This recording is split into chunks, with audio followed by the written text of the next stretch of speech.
right, it's 11:30, so we'll go ahead and get started. Good morning, and thank you for joining our October Tech Talk, and happy Cybersecurity Awareness Month. To celebrate, we've been sharing our cybersecurity tips on social media, and we'll continue to do that all month long. So if you aren't already, we'd love for you to follow us on LinkedIn and Facebook just to stay up to date. And then today, we're going to be going through our cybersecurity tips here. So we're joined again by ECT's CIO, Eder Casella. And during this 30 minutes, he's just going to take us through what to look out for to ensure we don't fall victim, and what are the new ways that they're trying to trick us. So if you have any questions, be sure to put those in the chat and we'll answer them at the end of the presentation. And then with that, I guess I'll turn it over to Eric. Thank you, Rachel. So we get to talk about everybody's favorite topic. I mean, it's absolutely favorite, right? Nah. It's actually it's one of the more scary ones, I guess. But I'm going to try to keep it light and airy, so that way I'm not scaring anybody too much, and they're not thinking that they need to live underneath a a shell of some sort to kind of protect themselves. We're going to talk about what's new and exciting, or not exciting, depending on who you are, with cybersecurity, and some of the things that you should be looking out for, some of the changes, some new things, and some old things. So let's go ahead and dive in. If you don't know who I am, this is a much less bearded version of myself. I hate this picture. It's kind of old now, but I'm Eder Casella, partner and CIO of Eder Casella Technology. I've been doing this a couple of years, and I specialize in security, compliancy, whether that be PCI compliance, like your credit card payers, PII, so that's like your personal information, or in the healthcare field, your HIPAA compliance. I also specialize in IT infrastructure, so setting things up for the masses, whether it's be a small business or a large business. So like Rachel said, happy Cybersecurity Awareness Month. Like I said, there's some old things that we're going to be talking about. It's not just going to be all the new and exciting trends that are happening in cybersecurity. We're also going to be talking about phishing. If you've tuned into my tech talks in the past, you've probably heard me talk to exhaustion about phishing and what to look for, what not to click on. If you haven't watched any of those, I recommend you take a look at them. There's tons of good information, and a lot of it is still pertinent today. So there's a lot more tracking right now in the cyber world from a lot of different organizations. For example, the University of Maryland did a study, and they found that cyber attacks are occurring every 36 seconds. Boom.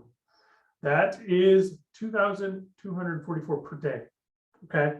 So if you're a small business and you think that you're not going to be susceptible to any sort of cyber attack, I would tell you that cyber attacks happen all the time, and you need to be at least a little prepared. I'm not saying your company or your organization necessarily needs to be Fort Knox, but you need to be prepared. This isn't just your company. This is also yourself at home. And I think that this is one of the things that a lot of people miss. They say, why do I care? Your kids might be at home clicking on something that you don't know of. And these cyber attacks do affect our houses as well as our organization. Interpol, they actually found that 43% of small businesses lack any sort of cybersecurity defense plan. Okay, you'll come to a cyber event and you don't know even where to begin. And this is one of those things that we chime on small business or large businesses that we work with, that we need to have in place your cybersecurity plan, because it's your playbook. It's how you're going to respond in case or when one of these events were to occur. And something that's still around, believe it or not, are the phone-based fraud scams. They're crazy. They're still happening regularly. I mean, I know I've picked up a phone call from a local number that I didn't know, and hearing that these phone-based scams still are out there. They still exist because they're still working. Okay, they're preying on the people that are susceptible, and potentially eager to pay somebody a lot of money to ensure that their computer is not vulnerable from Microsoft. That's a pretty common one, where you get that call from Microsoft. It says that there's a problem with your computer. I need access to it. Don't fall victim to those. And I'm going to go through a couple of tips and tricks on a little bit later on how you can help protect yourself in a phishing scenario or in one of these phone-based scams. Okay. Here's some new threat actor trends. Okay. I know I've talked about it in the past. You think of the traditional malware, adware, or a ransomware attack. There's some interesting ones that are out there. I've talked about some that are very big in the financial world in the past, TrickBot and things like that. But there's actually keyloggers out there with callbacks. So from a just general person, what does that mean? What's a keylogger? Basically, it's a program that sits on your computer and it takes all your keystrokes. You go to your bank website, it captures those keystrokes, and all it does is it wants those credentials and it sends it back. It wants to know what you're typing. Okay. That's the only purpose of a keylogger, is to kind of get that information from you and send it back to wherever it may be. So that's where some of these attacks would come from, right? If you're logging into your banking website or Facebook or anything like that, and you have one of these keyloggers on your computer and you don't have multi-factor, you've given them all your credentials. Okay. Ransomware attacks still on the rise. They're changing every day. Ransomware attacks, as the good guys, people like me, are changing the way that we're approaching them. The bad guys are just getting more sophisticated. So we're kind of going back and forth at this point, but there's new groups on the rise. So what is a ransomware group? These are threat actors that collaborate together to actually make money on a ransomware attack. Okay. The cyber world is a multi-billion-dollar industry. So the bad guys have a vested interest in coming up with these new attacks to really try to get more money out of you. Some of the other new ones with your personal information, if they see that you have a recent booking somewhere, they're actually sending individuals fake reservation links for whether it's your hotel, it's different excursions that you're doing while on vacation. So you really have to scrutinize those. You're thinking, oh, I'm going on vacation. That's such a good time, right? So you kind of let your guard down a little bit, but there's new threats that are out there that are actually sending you links that look very legitimate, but they're not. Okay. Just make sure you're scrutinizing these reservation links as much as you would a random email from an unknown person. Okay. There are still tons of hijacks of business Facebook accounts. Okay. Including ones that have malware that they're actually sending out. You just need to make sure that your business accounts or your accounts in general are being protected with multi-factor authentication. Okay. Restaurant skimmers, pay at the pump kind of skimmers. Those are your credit card skimmers. Those are still out there, and they are still a very valid threat. They get a little bit of money from you, but I'll go through in a little bit on some tips and tricks on how to kind of protect yourself at a lot of these places. There's actually been an uptick of fake cybersecurity firms. Okay, people that pretend to do things that I do. They sell you what seems to be a legitimate service, but it's not. So you want to make sure that if you're partnering with a cybersecurity firm, that you do your due diligence and you ensure that it's a legitimate and reputable company. I know right now we probably all have seen the scam texting. That's still out there, still very valid. You have to scrutinize text as much as you scrutinize your emails. And a new one, a very interesting one, are the QR codes. It's a scam. It's basically like an attacker makes a QR code, leads you to a website.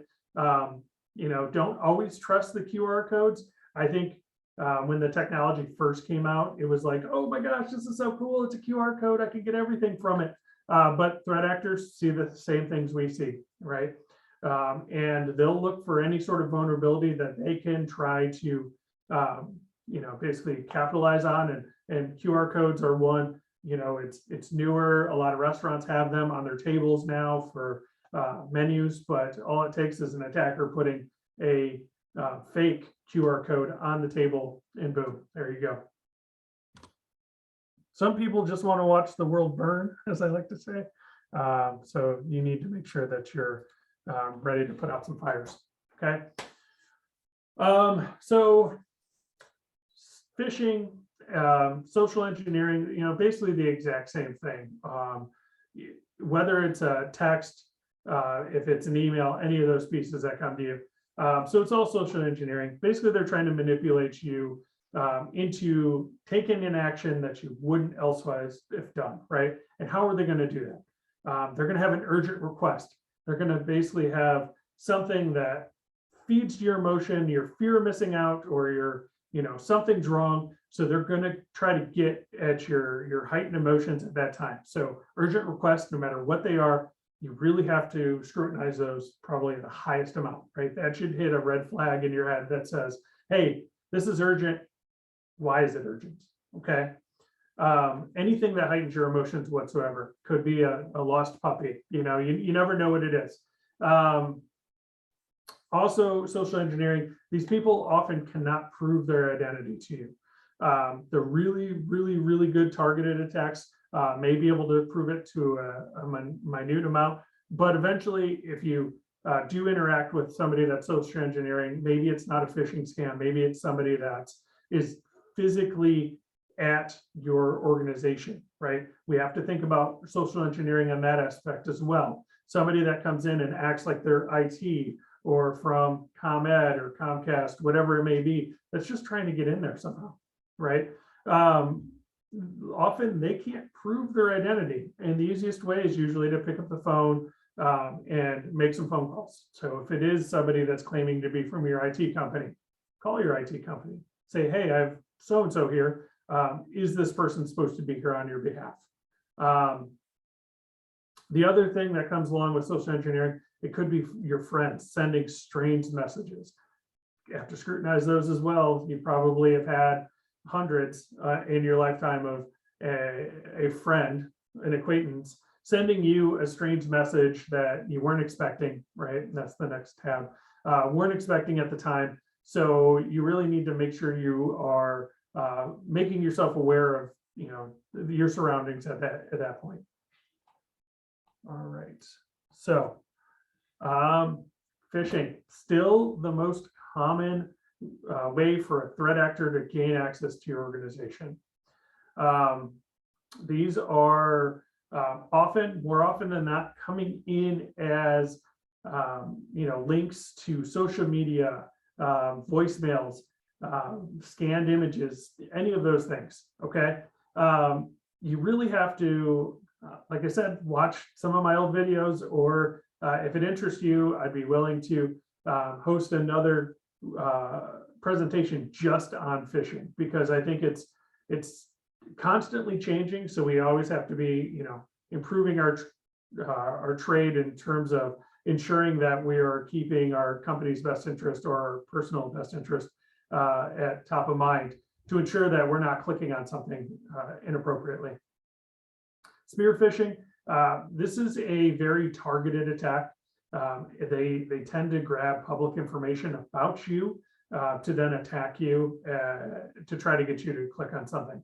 So they'll look to see what college you went to. They'll look to see what organizations, public organizations you may be associated with, and they will make a targeted attack that basically mirrors what interests you. Okay. Pretexting, that's just somebody that's being disguised as another person. Fake IT is probably the easiest one. And I always tell people, stop whenever you run into something and it's heightened your emotions, and you're thinking to yourself, is this a scam? You need to stop, look around, look at all the signs here, and then you have to really think about what you're clicking on before you do. Okay, those are the ways that you're going to catch this fish, and not be a victim. Okay. The other thing that I've talked about in some of my other videos is really looking at the URLs. Okay. Looking at the URLs, if you're hovering over something and you're checking to see where it's trying to send you. So let's say it says click here. First thing I do, I never click. Okay. That's usually the best way to not go. If it's something from your bank and it says, oh, click here to access your accounts, guess what? Go to your bank. It's probably going to have all the exact same information. There's very few times that it ever would come up that I couldn't go directly to the URL that it was trying to direct me to and get the same information. Okay. If you must, before you click on a URL, let's examine it. Okay. Secure versus unsecure.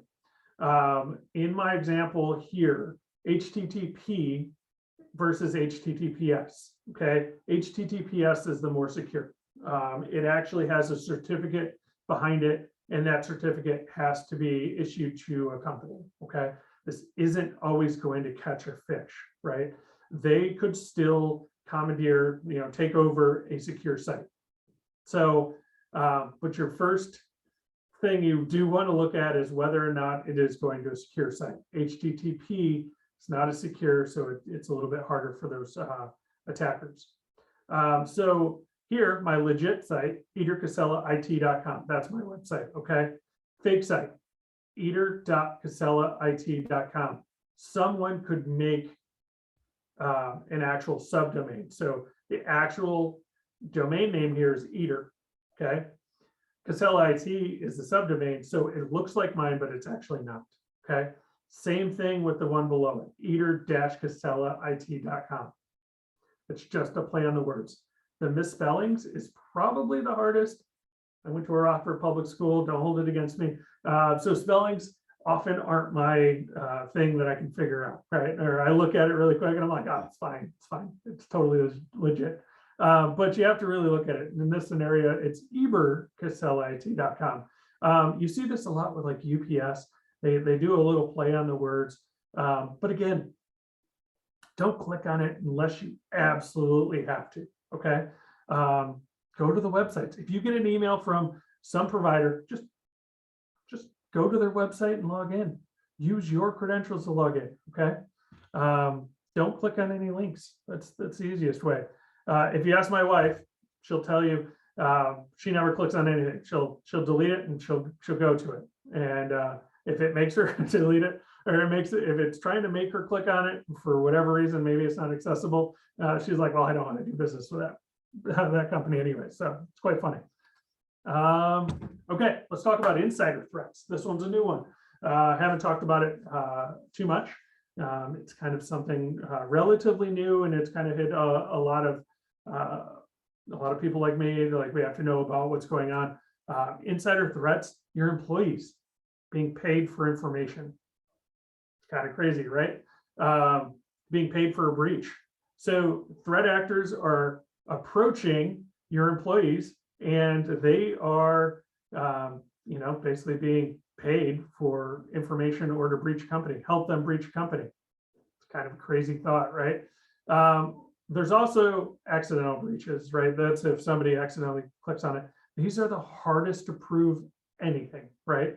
Depending on how they're being approached and how this even occurs, it's nearly impossible to prove, but there has been a couple of cases recently where it has been proven, and the employees were held liable for a big portion of it. Contractors, exact same thing, right? They could be paid for information, paid for planting a piece of software, or they're using unauthorized software on your network, okay? How many times, probably one of the biggest one was Target, where a contractor put a piece of software to monitor the HVAC, and it caused a breach for Target. Small HVAC company is how they got in. It's absolutely crazy. Things that you need to think about, reasons why nerds like myself are so crucial to have, at least as a liaison to your company, and be able to talk you through how to protect yourself as a company or as an individual. Contractors also still do have those accidental breaches. They do occur. Okay. Cybersecurity at home. A lot of remote workers nowadays, that big swing of everybody going remote. At the end of the day, your employees are the most vulnerable when they're working remote. They're not behind your corporate firewall. So you need to make sure that you have protections in place. Or if you're the sole proprietor, if you're working from home, not from an office, and you don't even know what a firewall is, could be a possible thing here. Just making sure that you're not vulnerable while you're working remote. And that's at home and outside of the home. And I'll go over that here in a second. One of the most common things I see the most is not keeping work and personal devices separated. Okay, whether that's a physical device or a profile on a device. If you're a Mac user, you can set up a separate profile just for work. It's a great idea. It helps keep all your documents, all your basically everything about your organization separate. Separate device is kind of my preference. If you're using Windows, you could set up a separate profile, or you just buy another Windows device. I say just, but for that bit of security that you have, let's say there's a problem at work, something's breached at work, that not all your personal information wouldn't be breached at the same time. So I highly recommend this one. Just address it. It might hurt initially, but it'll be fine in the long run. Keeping your device secured. That's password protecting your device when it's sitting at your home office, or if you're at Starbucks and you need to use the restroom and you don't take your laptop with you. Having that password on the device and BitLocker really helps save you in the long run. Not saving passwords in your browser. I can't tell you how many organizations I walk into and the individual had logged into Chrome as themselves, their home Gmail account, and they're saving corporate passwords to their home Gmail account. Okay. I love Google. They're a necessary evil in my mind. But the fact that they're saving corporate data on a personal account, it takes a small amount of time to actually get that set up correctly, where it's actually, you can set up a Gmail account specifically for your work, even if you don't use the G Suite. If you're like a Microsoft user, and you're using Exchange as your backend, you can still create a Gmail account that could store all of your passwords. I generally tell you don't save them because I don't like that in terms of a breach, or know which ones are appropriate to save and which ones aren't. Okay. Make sure to lock your device when you're not using it. Don't let your grandkids use it. Don't let your children use it. Don't let your spouse use it for that matter. If it's a work device, keep it a work device, and lock it when you're not using it. So your home Wi-Fi, make sure you have a password on it. Okay. I prefer a wired connection over Wi-Fi for about any scenario. But don't share your Wi-Fi password with your neighbors. You may really like your neighbors. I actually really enjoy my neighbors, but there's a place for them to be on Wi-Fi, and maybe my Wi-Fi is not the correct location for them. This one's probably the biggest: enabling multi-factor authentication on all your accounts. Almost every company nowadays, software-based companies, they all generally support multi-factor authentication. Whether you're using the Google authenticator or you're using the Microsoft authenticator, there's options out there for you. And if you must connect to your work network, a VPN. VPN's a virtual private network. It basically makes a tunnel through the internet, so it's like you're sitting at a desk in the office. It helps protect your traffic, your network traffic, while you're remote. All right, getting a little short on time, so I'm going to run through these pretty quick. Watch out for free Wi-Fi. It's never free. You never know who's on there, who's sniffing the traffic to see what you're going, where you're going, what you're doing while you're there. If it's certain types of traffic, attackers can actually grab data from your browser. Basically, as you're passing the internet, passing that information to the internet, they're grabbing it from you, and they can use it to kind of attack you, really get into accounts, things like that. Stay alert to your surroundings. Theft is still a big thing, and even people that are just watching you type in username and passwords. Refrain from working on confidential information while you're remote, specifically out in public. How many times I've seen healthcare workers actually working on like patient charts, things like that, while they're actually at like a Starbucks, and I'm like, Only work online when you need to. If there's a way that you can work offline, do it. Why need it? Especially if you can work offline. Only connect to secured Wi-Fi. Believe it or not, a lot of schools and libraries generally will have a secure, like a more secure Wi-Fi than you would think. So if you're in those scenarios, great. If it's Starbucks, you're probably not going to be in much luck. Okay. If you have to connect to a free Wi-Fi, use a VPN no matter what you're doing. And also, if you're maybe not the owner, maybe you're an employee, know the policies and procedures of the organization. Make sure that you're not breaching anything in terms of their policies or procedures by working remote on free public Wi-Fi. Banking tips, I'm sorry. Only call trusted phone numbers, okay? If you get a phone call from your bank, call them back directly. Like, call the numbers on the back of your cards. Don't actually trust the phone numbers that they call you from. Multi-factor is a must. Almost every bank that I've seen recently has multi-factor. Use it. This is an interesting one too. Overdraft protection. If you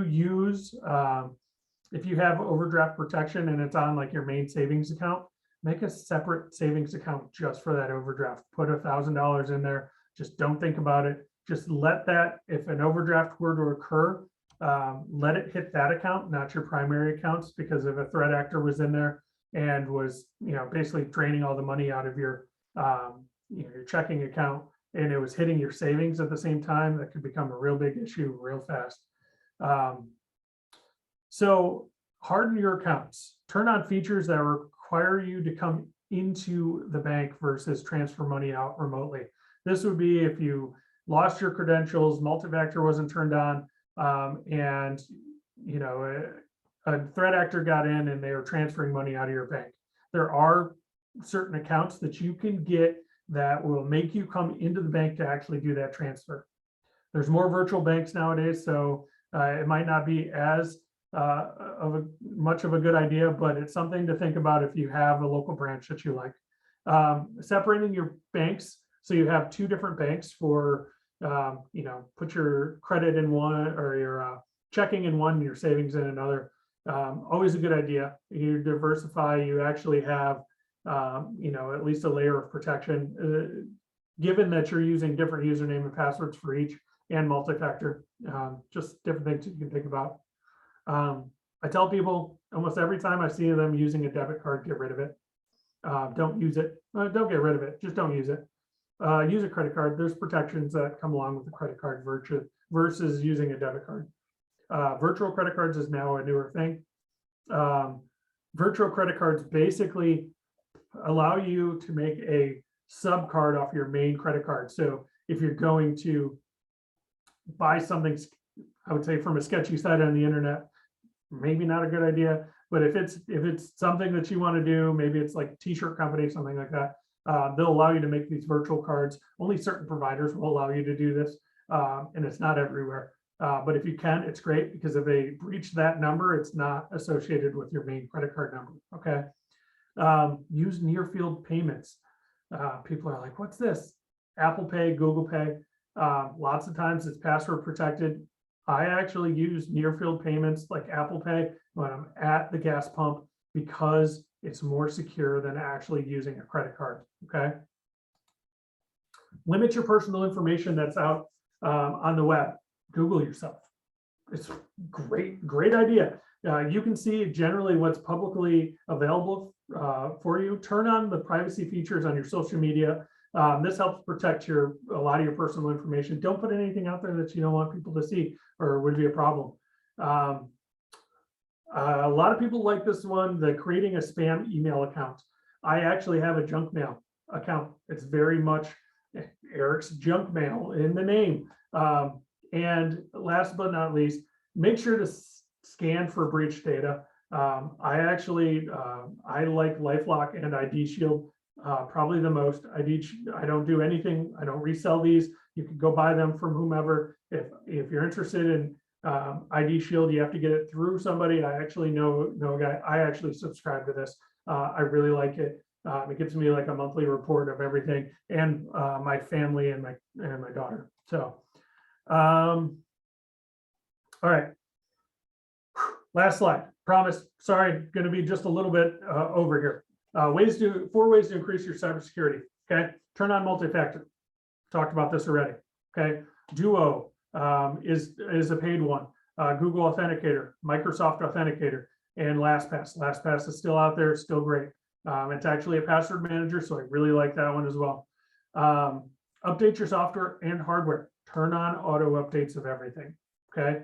Sometimes you'll run into a problem. It's very little, but make sure those are on. Your Windows updates, your Apple updates, whatever it may be. Replace those devices every 5 years. Okay. Devices themselves become vulnerable. Think before you click and use your strong passwords. Don't reuse passwords. Make it 9+ characters long, randomly generated. Phrases and words are preferred. Okay. But if you're using strong passwords, I don't think you need to change them as often if you're using multi-factor authentication. Okay. You can go a little bit longer, but if you're not changing your passwords annually, or if the devices or the accounts aren't telling you that you have to, at least annually, it's a good idea to get in the habit of just making a change once a year. Questions? Just talk for half an hour. Thanks, Eric. We did have one question come through. When talking about credit cards and debit cards, is it safer to use the tap function than actually swiping or using the square part? So the tap function would be a little bit more secure because that uses very similar functionality as the like a phone's the near field. It's harder for the threat actors to grab that and do anything with it at this point. A lot of the skimmers are just mag readers. Is basically they're reading the magnet on your credit card and grabbing all the information off of it. So yeah, tap would be more secure. Great. And that was the only question we had. So again, thank you, Eric, and thank you everyone for attending today. After this call, we'll be sending out a recording of the webinar. Feel free to share that with anyone that you think may benefit from Eric's tips. And again, happy Cybersecurity Month, and we will see you next time. Thanks, everyone.